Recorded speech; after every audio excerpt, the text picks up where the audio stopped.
ભરૂચ જિલ્લા police crime બ્રાન્ચે Ankleshwar શહેર B division police station વિસ્તારમાં ચોરાયેલી બાઇક સાથે એક આરોપીને ઝડપી પાડી ચોરીનો ભેદ ઉકેલવામાં સફળતા મેળવી છે।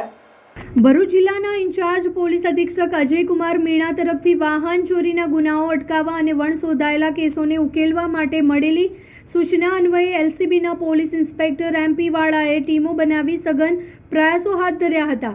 આ દરમિયાન એલસીબીની ટીમ અંકલેશ્વર વિસ્તારમાં પેટ્રોલિંગ કરી રહી હતી ત્યારે મહાવીર ટર્નિંગથી પ્રતિન 3 રસ્તા તરફ જતા ફાટક પાસે નંબર પ્લેટ વગરની સ્પ્લેન્ડર બાઇક પર એક શંકાસ્પદ ઈસમ જોવા મળ્યો હતો।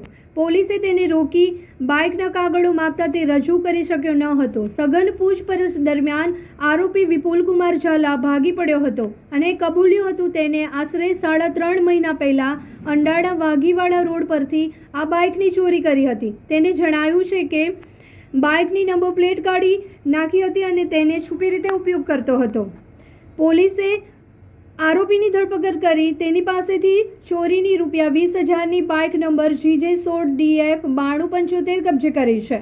આરોપી વિપુલકુમાર અર્જુનસિંહ ઝાલા જે મૂળ અરવલ્લી જિલ્લાના નવી બોરડી ગામનો છે, હાલ અંકલેશ્વરના અંડાળામાં રહે છે। તેની સામે ભારતીય નાગરિક સુરક્ષા સંહિતાની કલમ મુજબ કાયદેસરની કાર્યવાહી કરીને વધુ તપાસ માટે અંકલેશ્વર શહેર બી ડિવિઝન પોલીસ સ્ટેશનને સોંપવામાં આવ્યો છે।